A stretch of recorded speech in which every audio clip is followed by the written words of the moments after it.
Hi, it's Gadget UK here again. This is a pretty exciting video for me actually, because this is something that I didn't think I was going to get, because having lost my job I couldn't afford this. I'd pre-ordered a black one and a white one from the chap that's created these, and yeah, with me losing my job I just couldn't afford it. But a good friend of mine, Anthony Durso, the guy is a legend in the Neo Geo scene because he shares everything to do with Neo Geo news. He does it on Atari Age, and I think he partakes in the Neo Geo forum as well. But he's known well in the community for sharing the love for the Neo Geo, and sharing any articles and news and hints and tips and things like repair guides and things like that. He's a great guy, and Anthony kindly has paid for this for me, so I can't thank you enough, Anthony. I owe you one. At some point maybe I can look at one of your Neo Geos, or if you want a one slot board or something like that, just let me know and I can get one in the post to you or something. But this is sweet. So as you can see, this is a brand new pad, and if we just flip the back over here, you can see it's a Neo Geo mini pad, model FP1N11820, manufactured in Osaka, Japan. So yeah, this was for the Neo Geo Mini, but the curious thing is I thought those had an analog stick, but as you can hear, it clicks. Yeah, so I'm not sure if that's what Andre has swapped out in these. Well, he's done a few things, because obviously they normally have a USB connection, and he's put a standard MVS type connector there, the 15 pin, is it 15 pin? I think it is, D-type. So we'll take it apart in a minute just to have a look inside, but I mean, straight away I'm really impressed, because this means I've got a brand new one of these super clicky Neo Geo CD pads that I can use with my MVS and AS and my CD as well. So yeah, everything just feels just like the original pad here, including the clickiness there. So let's connect it up to the Neo Geo first of all, and then we'll just tear it down and have a quick look inside. So yeah, we can move around in all directions there. So as you can see, that is working. Change it to the robot there with the B button. I think this only uses 2 buttons, this game. Yeah, it doesn't use those ones. But that is working. The one thing I would say is you've got to move it a fair bit in a certain direction to get a bit of movement. Does that make sense? So it's not like super sensitive. So you've got to sway quite a long way. I'm not sure the original is just the same as that. I might just compare that in a minute and go and get my CD pad out. But it is really good. It's fantastic. Try a few more games on it.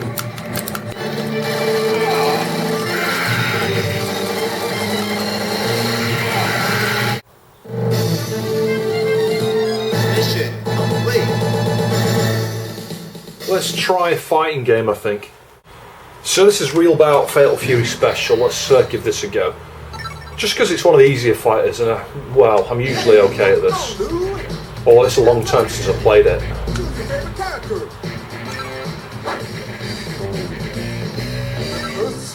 Terry versus Terry.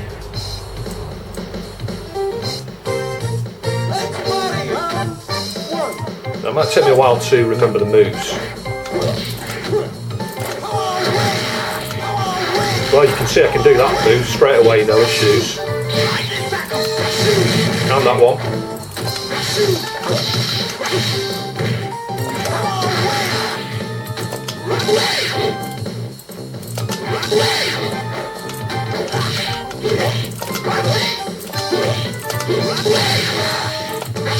Yeah, I would say it's fine, perfect. Sweet. So without further ado, I think we'll have a look inside. So I'll just carefully remove the 5 screws from the back here. So they're not in too tight, which is good actually, because it means you're not going to damage the threads when they're, if they're over tightened and stuff. So if we just carefully try and lift this, stuck on here, look. Ah, so that's how he's done it. Look at those little micro switches in there. Sweet. Gotta be careful, because, oh no, I've moved that now. Yeah. There's going to be an art to putting this back together, because can you see there? There's like little rubber dividers or something. Can you see that? here on the stick. So it looks like it's taken the original stick. You can see the solder points on it. Can you see the 4 contacts? Sorry, it's not easy to do this because I've got to hold it like that. Look, 4 contacts around there. I'm not sure if this is the original PCB here. I'm guessing it probably is. I've got to be careful because I'm going to undo all the good work here, aren't I? I'm going to break it or something. So let's just put that back. Yeah, I bet there's an art to putting this back together. Now I've taken it apart, I might not be able to get the thing back together. That might be the problem. What a nightmare. I've got metal bits falling out all over the place. I can't get the lid back on. Seriously, this was a bad idea, taking this to pieces. The screws are the annoying bits, because look, they don't come out. You've got to press them from the other side and then try and unscrew them to get them to come out. And they're obviously going to hinder putting it back together, because they're kind of like not going into the holes exactly the right angles and things. Yeah, the metal bits are just designed to add a bit of weight, so if we get these ones... yeah, the one thing I would say is obviously it's super fiddly if you were to try and take this to pieces yourself like I've done here. Make sure all these... Look, that's moved, that's the problem with that. Oh... Yeah, I mean, credit to the guy who's manufacturing these. I don't know how on earth he's managing to assemble them, seriously, because they're so fiddly to work on. I can imagine getting super stressed building these. So let's just put that there. I hope these wires don't break off. So this here, I think, somehow it goes here. Does it go like that? Where does it go? The angle bit must go there. Oh my goodness, I wish I'd been paying attention when I took it to bits. Yeah, it helps if you put the right bits in the right bits, if that makes sense. Look, these go here, 2 of them, and then there's 2 that go over the other side. They're like little weights, you know, just to give it some weight. I'm guessing the original ones felt a bit heavier. We'll compare them in a minute. So this one must go here maybe? Yeah, look, goes there. Like that. So let's make sure that's in position. Pull this down here. This goes kind of like that there, I think. So the difficulty here now is trying to get these bits between these micro switches here. This is the bit that I don't know how on earth he manages to do that when he's assembling these. Because can you see, you know, that the divider there is going to go between those 2, and that one there is going to go between those 2. Oh joy. But you know what, I can see why that's a benefit. You can see it's almost in position here. So if you were to, I don't know, use a screwdriver here like this to separate these, you can then get this in the right position, I think. No, it's not quite right, that is it. Is that broken? Oh, please don't be broken already. Oh, now that bit's coming off there. Oh. Yeah, look, that's broken off. That's broken off. These are glued on, aren't they? No, I don't think it has broken off. It looks like it clips together. It's very cleverly 3D printed here. So, yeah, you've just got to be super careful. So, let me try and rethink this now. Oh, hang on, without lobbing it around the place. Yeah, can you see that? Look, these bits, they sit there, and then this top piece here holds them on. So can you see now they wobble a little bit, but not a lot. So it hasn't actually broken. There is a bit of method to the madness here, and there's used pretty strong 3D plastic. You know, the plastic, not 3D plastic. There's no such thing. The plastic for the 3D printing is used pretty good stuff. So let me think about this. So it wants to go this way around, doesn't it? So yeah, this must be how he's assembling them carefully. Push it perhaps one way, then the other, and then try and get that into a position like that.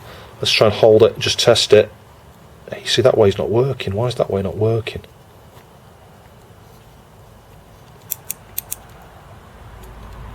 What on earth is going on here? So that one's now jammed down. Have I got it in the wrong place maybe? Yeah, I got it in the wrong place. There we go, that's centered now. So up, down, left, right. Yeah, so as initially you could be horrified by that, but actually I think he's done a really sweet job. It looks like he's utilised some parts of the case here, you know, for the micro switches and stuff, but also glue, you know, there's probably some bits glued on here for these. So I mean, longevity, you know, if you hammer this, I honestly don't know how long it would last. That's the thing. You can just pop that out there. It's because the top's not on there. Anyway, I think we'll get the top back on and have a play with it again. So all back together. We just need to get the cat back on now. I'm just going to go and compare to my original CD because I can never remember which way this goes round. Does it go with the notch to the left or the notch to the right there? So comparing to the original one, you can see the notch went to the top actually, so that's interesting. Yeah, it can't go that way, can it? It's like, hang on, maybe the notch is not on right on mine. Maybe it's supposed to go to one side or the other. Anyway, we'll just stick it to the left, I think. Yeah, like that. There we go. The interesting thing is it's got a click down. Can you hear that? You could set that to start or something. Might be an idea. Anyway, so left, right, up, down. Yeah, so the other interesting thing here, you can see they look almost identical. This one's obviously a little bit faded because it's an original here. But the button order's different. The colour straight away, I thought, hang on a minute. And I thought that one was plain. When I was playing Metal Slug there, I thought, I don't remember the buttons being laid out this way. So this is, yeah, why would they do that? Why, when SNK created the Mini here, would they have a different button order? That makes no sense at all. So you've got A, B, C, D. So instead of A, B, C, D, you've got A, B, C, D. Hello? And again, you know, maybe I'm thinking now that the notch can't go any other way. Can this pull off here? I'm not sure, I can't remember now. Yeah, I can't remember how you get that off, but I'm guessing it can either go up or down. It's going to be like the other one, it's keyed. So, I don't know what they were thinking. Why didn't they stick with it exactly the same? Anyway, this is really nice, and he's done a really good job, I think. I'm just not sure about how long-lasting it will be. You know, you've seen how small the little plastic parts and things are in there. I guess if you're gentle with it, it might last an awful long time. But in fighting games, when you're being really hard with the directions, very quick movements and things like that, I'm not sure. I'll use it for a little bit longer off camera, and I'll report back perhaps at the end of this video, just to let you know how I've got on with it.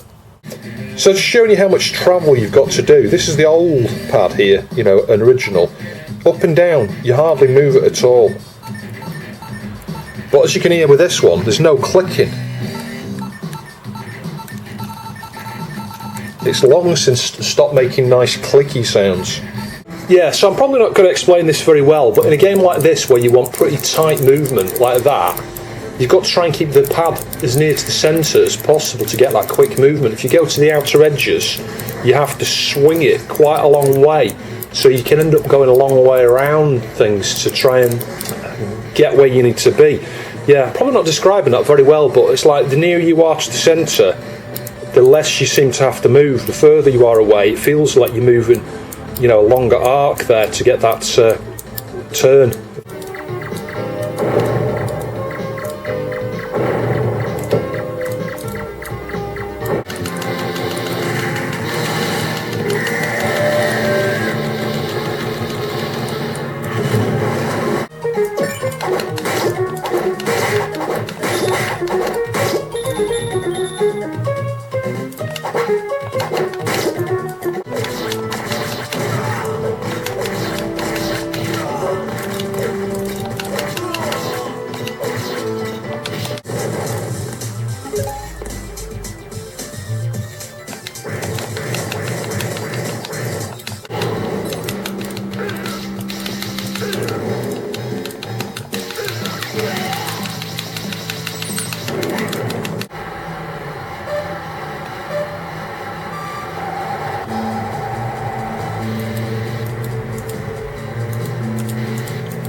So I tested it for a number of hours and I've had no problems with it.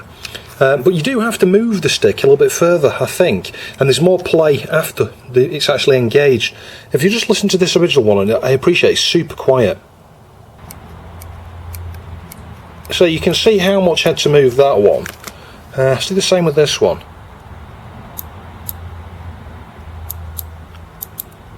Yeah, it's probably about the same, but watch how much further you can move it.